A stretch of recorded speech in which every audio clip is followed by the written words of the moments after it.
What is happening, internet? Ow, I hit the windshield. I hope you guys are having a great day. We are going over to the shop today. It's been a minute since I've taken you guys to the shop, JRP Performance. If you guys are unfamiliar with JRP is an Evo GTR shop where they specialize in motor builds, transmission builds, drivetrain stuff, all sorts of different things. The last time I took you guys to the shop was roughly, I think, 3 or 4 months ago. There's a bunch of stuff going on, a bunch of cars. We're gonna swing by, see the man, the myth, the legend, Ronnie, see what's going on in the shop, and then just kind of get you guys an overall update on his car, what's going on with the shop, and get you guys some exciting content. I know my upload schedule's been super wacky. Like I said, I've been super busy with work, school, a bunch of other stuff, but I'm trying to do my best I can to get you guys as much videos as I can in between all that. So sit back, relax, let's head out to the shop. Would it really be a video if I didn't have this with me? No, it wouldn't.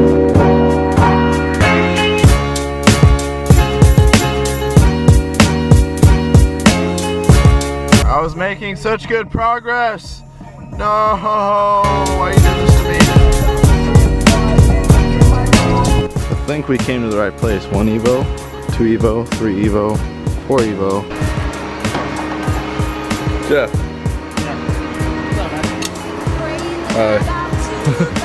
Oh shit. Oh shit.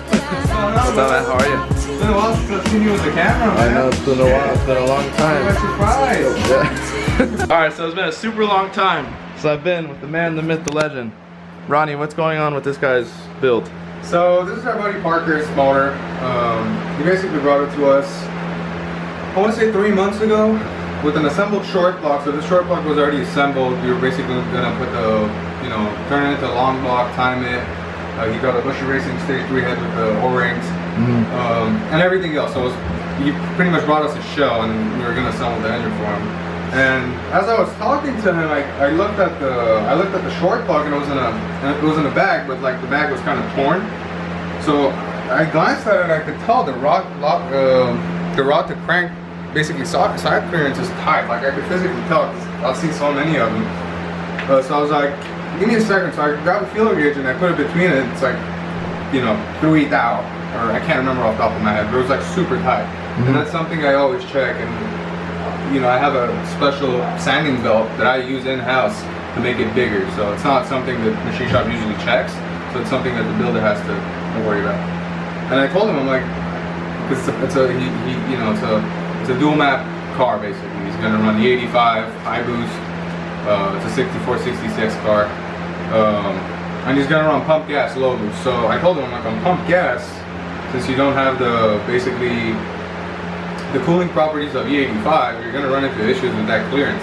So I told him, and I saw some other iffy stuff on the block that I told him, I'm like, if this were my motor, I would take it apart and re-blueprint it. So, he's a good friend of ours. He trusts what we say. So, he agreed, and we took the motor apart. Well, we took the pistons and everything out, pistons and con rods, and then I always do the check with the crank, so I always make sure I don't want to spin it right now because there's assembly lube on the bottom. I don't like taking it off the bottom. Until I put the girdle on them, I don't usually spin it. But anyway, I spun it and the crank was turning halfway and then it would stop. So it was doing this weird thing. So I checked thrust clearance, and the thrust clearance was off 180 degrees. So if straight up, it was a different reading than the other way. So that indicates a bent crankshaft. So that light's blinding me. I know. I was like, what is that? Oh, it's you. Hey. So yeah. So what we did is we basically sent it to our machine shop, and after a few weeks, and I obviously checked the piston to wall with my dial bore gauge and a torque plate. It wasn't torque plated. Now we have torque plates in house, so we check every engine that people bring to us to assemble, if it's pre-machined, and if it's an engine that we machined ourselves with our machine shop. I still double check it when it comes back because we're only humans and we make mistakes. And the story I'm about to tell you, is proof of that. So everything comes back. They say the crank is good. I put everything together, I re-blueprint it. We align honed it because they put the ARP studs and they didn't do it, so it was kind of old on a few of them. So what they do is they basically kiss this and they run the line hone through that. So we got that proper, and I you know, I clearance the bearings and I put the crank in, torque everything down, spin it, same thing. So I was like, what the fuck? At this point, I've paid people to check this. Yeah. So I'm like, it's going through a machine shop anyway. So I take the girdle off and I put, how you do it is, you basically put something like this with a magnetic base, and then I'm not gonna do it right now, but I this basically goes down and goes on the tail of the crank. So, and then what you do is you spin the crank, and if there's any warpage, if the crank's not perfectly straight, you're gonna see it, because that reads basically down to 0.5 of a thou. This isn't too accurate, but I really don't need it to be accurate. If it's 0.5 of a thou off, that's half a thou that's off. So if you have a half a thou bend at the end of the crank, and say you're at 2,000 bearing clearance, you're really not at 2,000s. You're at like 1.5 or 1 if you think about it, because it's turning. Right.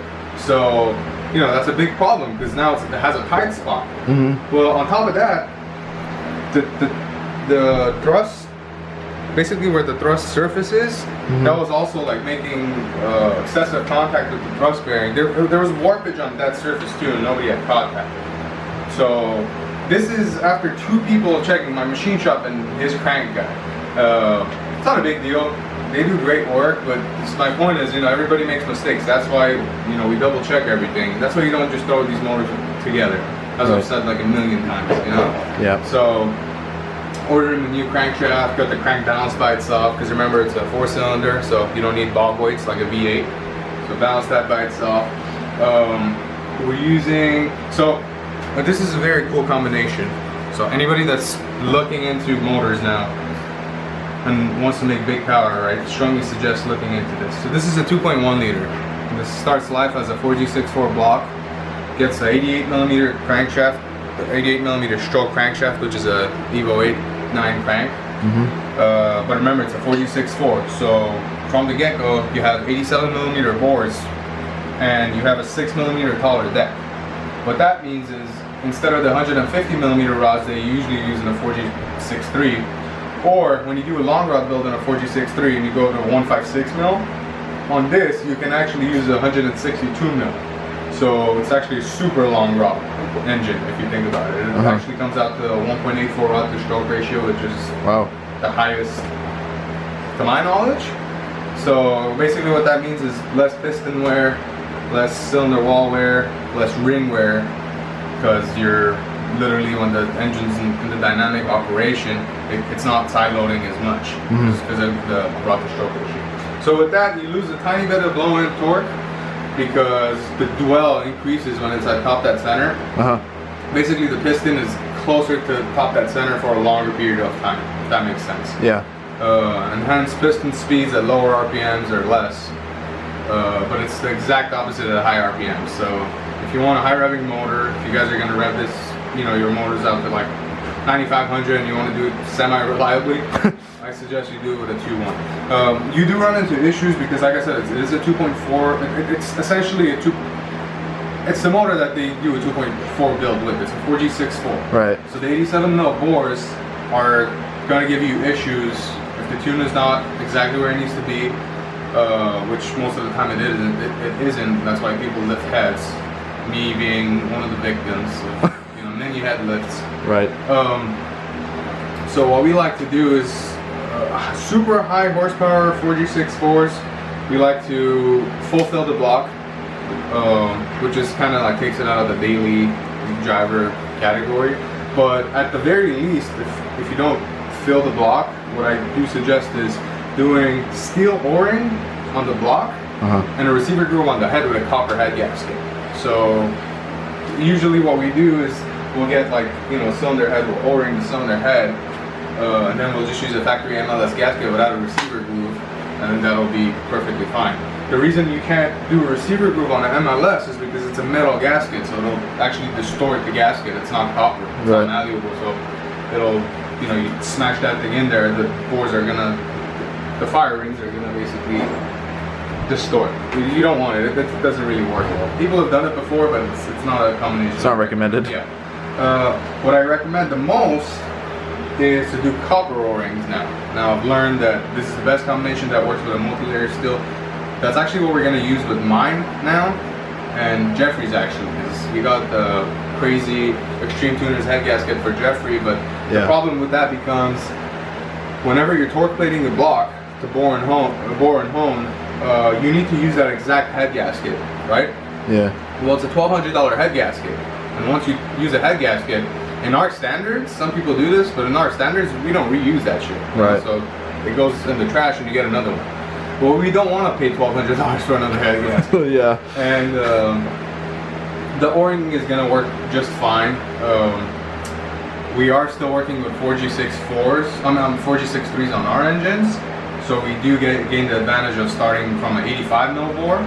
So the bore from the get-go is 3 millimeters smaller, so hence the sealing surface is a lot bigger between cylinders. Right. That's usually where you have most of your problems. It's that thin spot between cylinders.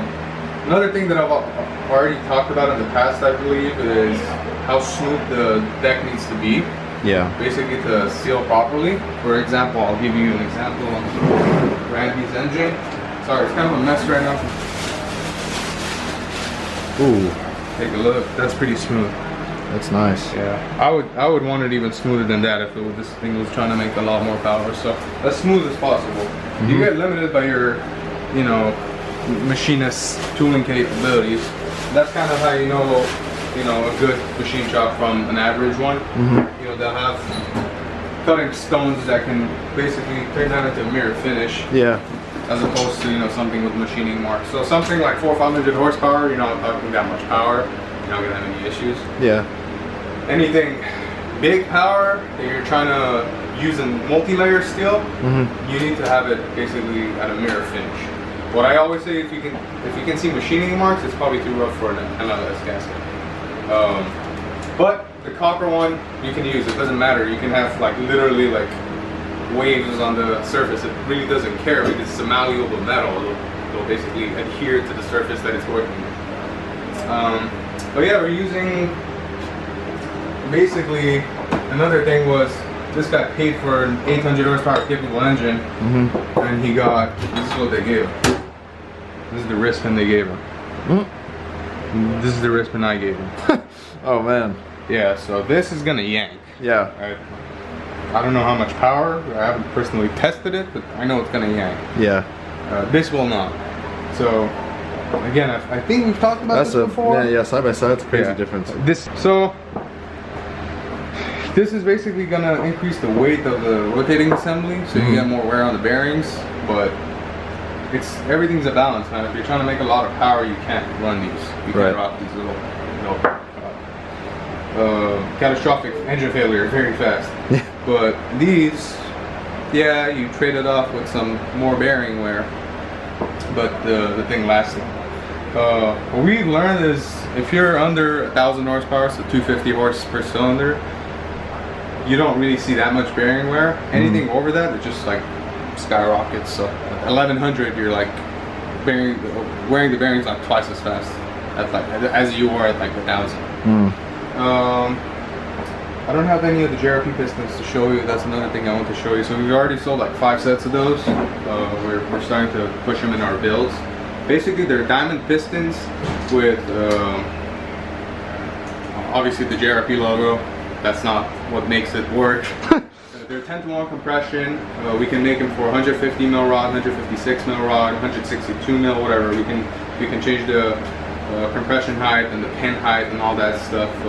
We basically get double the pin boss area here, so our diamonds are like literally up to here. But yeah, we basically have coated skirts on them. We have horizontal gas ports, so we have gas ports underneath. I think I talked about it before, but the gas ports, there's basically vertical gas ports and horizontal gas ports. The problem with the verticals is when you're running on pumped gas, they'll clog up pretty fast, and then what you end up having is a variable compression motor from cylinder to cylinder, because it doesn't always clog up at the same area, obviously, right? Right. But when you have horizontal ones, that carbon buildup or whatever it is, you know, in our crappy pump gas doesn't really get to that, so you always get that dynamic compression increase of the horizontal gas ports. And the whole theory behind it is flame front spreads, goes underneath that little half moon, basically on the top ringland, goes underneath the gas port, pushes the top piston ring against the wall. More compression, less blow by, more power. Wow. it's power that people are leaving on the table. So that's crazy. Now, yeah, you literally gain like, I don't know exactly how much, but you gain noticeable amount of power just by using gas ports. So we incorporate that in our pistons. The pins are actually thinner than this, but they are not made out of the same. This is just a high strength steel, but we make ours out of tool steel. So it's an edge 13 tool steel, which is, to my knowledge, the toughest tool steel you can get. So it's a 225 instead of a 250 like this one. Yeah. But it's the strength of a 300 thou. Wow. So it's, you know, you get something that's super light but yet super strong. Yeah, like I mentioned, for him, we're using Manly con rods. This is all about to get a nice pressure wash because it's been sitting for about 3 weeks over there. Yeah. 156 mil, 2,000 rod bolts. So 2,000s are gonna kind of limit him to, you know, how high you can rev it. Yeah. Again, this is not gonna make any. He wants to make probably 800, and I think it's very doable with his combination with the O-ring head and this Cometic head gasket that we're using. With the Cometics, another thing that I should probably mention. So this kind of looks like the Cosworth that I was showing you guys. Yeah, I was gonna say, wait, didn't you have the? Oh, okay, that makes sense. It's not the same. This does not have the O-ring or the fire ring that the Cosworth has. So basically, the Cosworth has a folded stopper, which is a layer in the middle. Right. That basically folds upwards. This is only 3 layers. The Cosworth is 5, I believe. But yeah, the middle layer of the Cosy has that fold. This does not. It looks very similar to it, but it doesn't. So on a 2.4, if you use this without O-rings, it's very risky. Yeah. With O-rings, it's fine because this doesn't have a fire ring. Yeah. So the O-ring basically crushes this. It's, other than that, the Python material and everything else on the gasket is pretty nice. So if you're doing a 2.4 and you're using a Cometic, make sure you're O-ring in either your head or your block. And like I said, ideally copper O-rings, but we're working with SS O-rings. Blueprinting. This one I have to mix and match bearing shells, which I usually don't have to do with the King stuff. But this one ended up way too tight. I was at like 1.5 thou. So I ended up using half of the shells of extra clearance in order to basically get the clearance I wanted, and I ended up at 2.3 on all of them, which is very good. I like consistency on bearings. Another reason why I didn't want to leave it that tight is because this is a 4G6 horn. It doesn't have oil squirters. Oh yeah, I didn't even notice that. Yeah, so it doesn't have oil squirters, and on top of that, we're not running balance shafts. So those two combined are going to shoot the oil pressure up way too high. Yeah. And you know, you got to keep all these things in mind when you're clearancing a motor. Like I've said 1,000 times before, if somebody just assembles it together, it's a hit and miss. Sometimes the clearances are perfect, sometimes they're not, like today. So I have to literally use half a set of extra clearance and half a set of, you know, regular standard test. Yeah. When you do that, another thing you want to watch out for is you want the thicker bearing, so the one with less clearance, to be on the loaded side. So when we're looking at it like this engine is going to be turned upside down, right? The crank's going to be hanging, gravity and everything are going to be on the girdle, right? Yeah. So the thicker bearings are going to be on the girdle side. And then we use the thinner bearings on the block side, which don't see that much load. It's the exact opposite on connecting rods, because connecting rods, you basically put it on the top side because, you know, it's being hammered by the piston and the combustion forces and all that. So sometimes you have to mix and match. It's not always on the 4G6 horn. The King stuff is very reliable. As you guys can see, we have like 50 sets of King bearings over there. That's all I use is those. But yeah, so we're gonna finish finishing this and we'll get the rods. You guys will get to see that, I guess. Yeah. I believe this is a Evo 10 trans that Ronnie's rebuilding. Like I said, do transmission builds for GTRs, Evo 10, 8, 9. They got you. Always using redline fluid, nothing but the best. This is actually a really cool promoter shelf. I like this. This is cool. Cambodia nut. Cambodia nut. How you doing? Oh, whoa, whoa, whoa. If you guys don't know V, he does mobile washes. This is his mobile gig. Hit him up. Dive in his DM. Shout out to my boy Mark, Apex powered, all the way from Colorado here for a build. Your car's really clean, sir. You guys may remember I talked about a like 1400 wheel drag car for the shop. This is Jeff's drag car. He's got some ridiculous monkey bar setup going on in here. Pull this pin for the door bar so this swings up or down, or yeah, swings out of the way so you could get in and out. And then this is good too, because whenever you disassemble the long block, if it's removed, you'll basically know. Alright, so we were just talking with Josh about what happened with my car. So I had the Extreme Tuners head gasket with the H11 tool steel O-rings that were on the basically top of the cylinder. So you basically lay it on there. It's a composite gasket, but the tool steel rings bite into the head. So it's like 3 O-rings on every cylinder. So we had the car dialed in at like 50 pounds. The problem, I'm just gonna make it brief because I ran into an overboost issue and it was my own fault because I was doing open loop boost control. I was just playing with it. And I gave it 10% duty in 4th gear and it was a cold night and I was watching the AFR.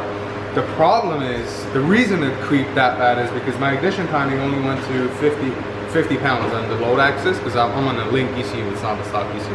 So you can choose whatever load axis and stuff you want. So obviously you put MGP, you know, manifold grand pressure, which is like, you know, not gauge pressure, but it's actual pressure that's in your manifold. Yeah. So my axis went to 50 pounds.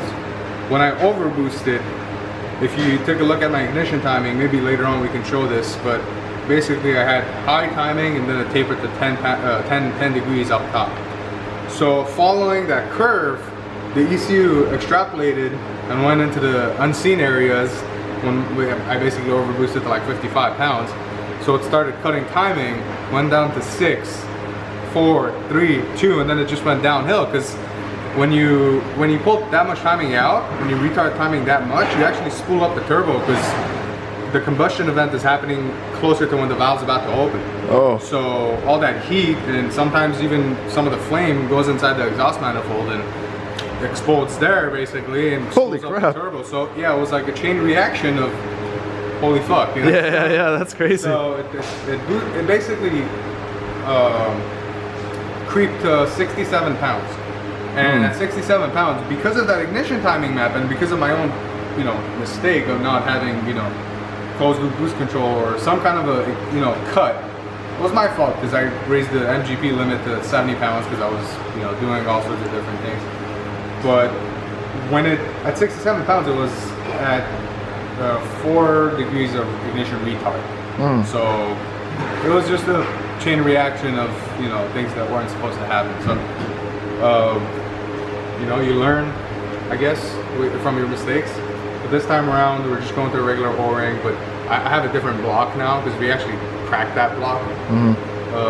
Your old one? Yeah, it actually cracked. Oh, I didn't know that. I didn't either until I took it to the machine shop. Jeez. The rods and everything looked good. The bearings looked great. Piston skirts looked perfect. Piston domes were perfect because the tuning as far as ignition timing, cylinder pressures, all that stuff on my end was perfect because there was no detonation damage and the car was purely on E90. I mean, it's really hard to make that thing detonate. But the thing was, when I set the bearings look perfect and the piston skirts and the cylinder walls look perfect, which is a great indicator of the piston to wall clearance that you're running is tits. Yeah. So that's the 4,000 that I've stuck to on every build. No problems. As long as you use the torque plate, like I said before, you won't have issues with that clearance.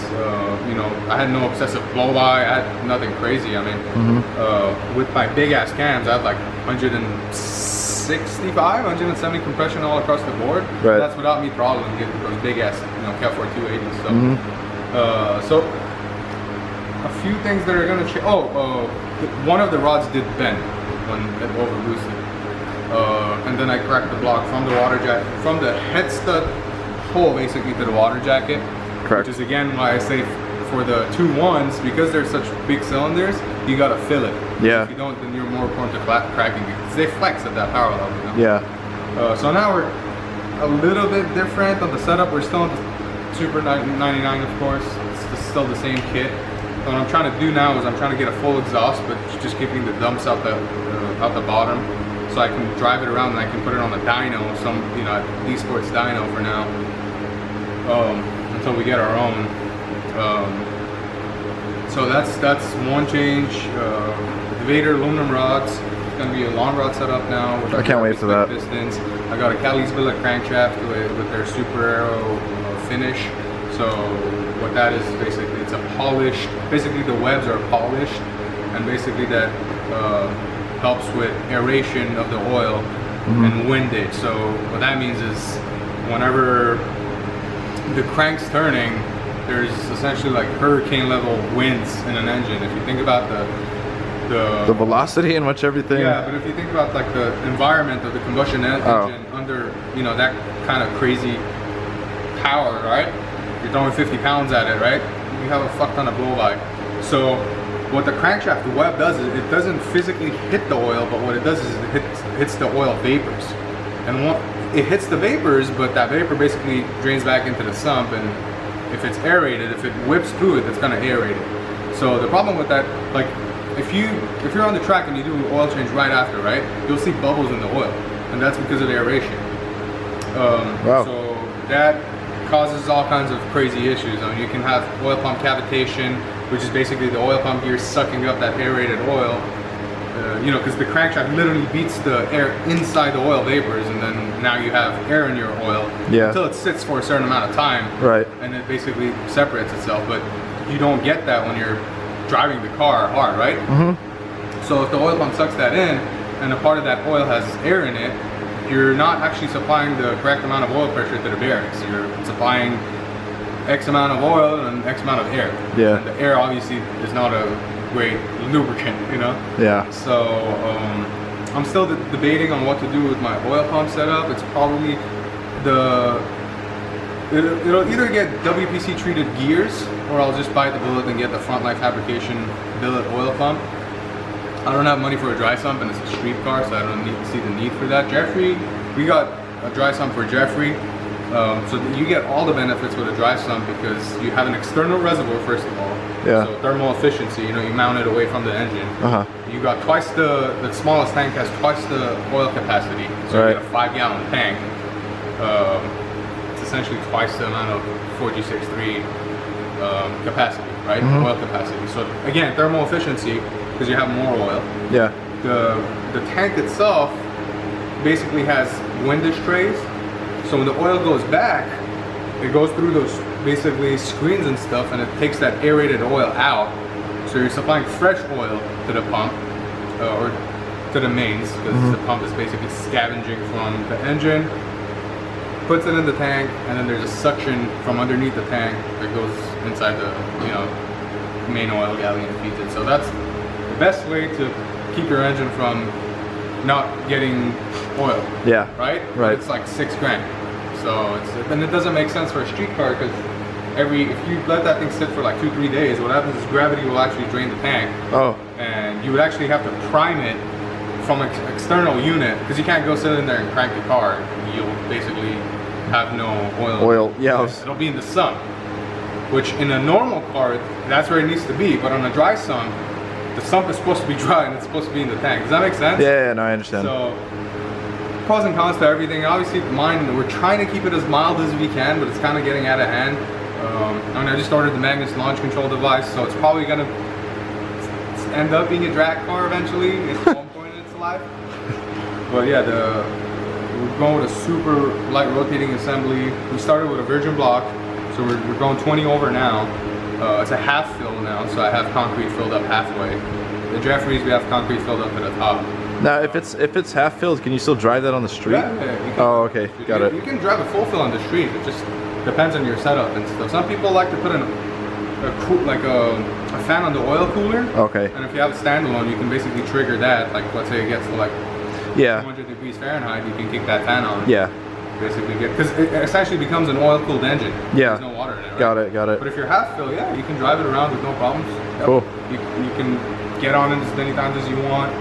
It's still surprisingly retained. Like people with half rads are not having any issues with the half fill block because essentially you're still supplying coolant to the top of the cylinder, which needs it the most, right? Combustion happens at the top of the cylinder. So if you're full fill, you have no coolant at the top of the cylinder. So you can even go 3/4 fill, and when you do a 3/4 though, right? Yeah. You're still leaving room up top on that cylinder to basically cool. Yeah. So you can even do that, but I just did a half fill. Oh, thank you, man. Hit this guy up for selling services, man. This guy's. I know, I got him. Look at him. Oh, you got him, Mark? So something I've never mentioned in any of the videos before is Ronnie's actually tuning cars. He's tuning like full bolt-on 85 Evo 9s. I don't know if he's done an Evo 10 yet.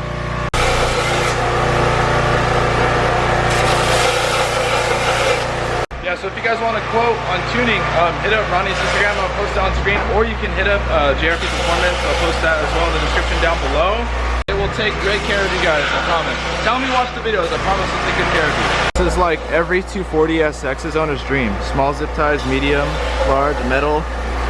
The amount of transmissions, transfer cases, cranks. Look at all these cranks. Ridiculous.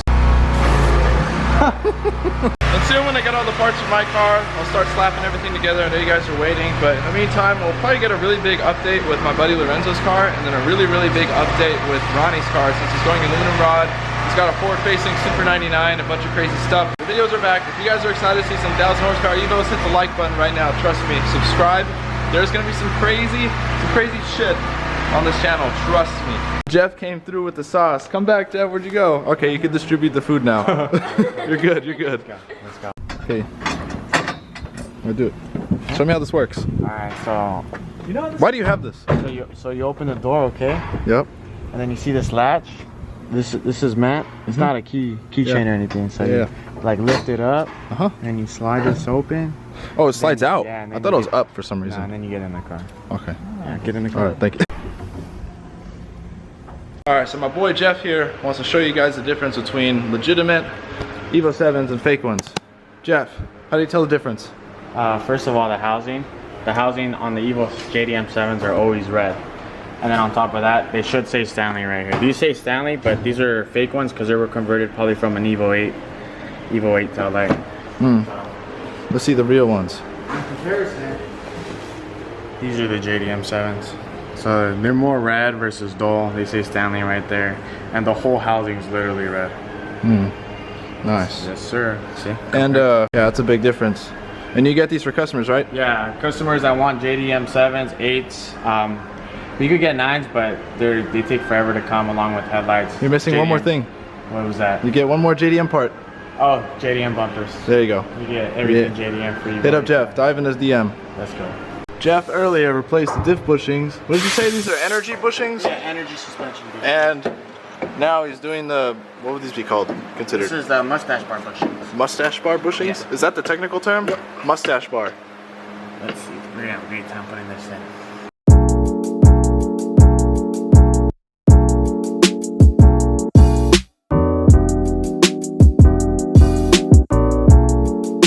One very eventful alignment time later, Jeff and I got it with the help of this guy, Jacob. G. Good seeing you. Yeah, you Good too, seeing you. man. We'll be back soon. Very soon. Good seeing you. Thank you for that It was a sad moment leaving the shop. Peace out. Oh, I'm sad. No. I'll be completely honest with you guys. Not making videos and being around Evo stuff has really bummed me out. Not being able to drive my car and everything. I'm not really like too sad. It's just like I've been working a lot and doing a lot with school and everything. So having like nothing to relieve stress, as weird as it sounds, talking to a camera, making content for you guys is really stress relieving. So to slowly get back in the groove again makes me so stoked to get you guys something. Small little updates with everything at the shop. There'll be a really big one with Ronnie's car, my car, Jeff's car very soon. But it was really fun hanging out at the shop today. I had a ton of fun. And in case you guys are wondering, I should fix my car in the next 2 or 3 weeks, so look out for that. That should be fun. Man, I was so happy to see Evo stuff. But now we're chilling in traffic. I'm in first gear and I'm sad. The Civic in front of me has got a hitch on the back. You guys see that? Bro, he's got a hitch on the back. What is this guy doing? Back home at the crib. Here we go.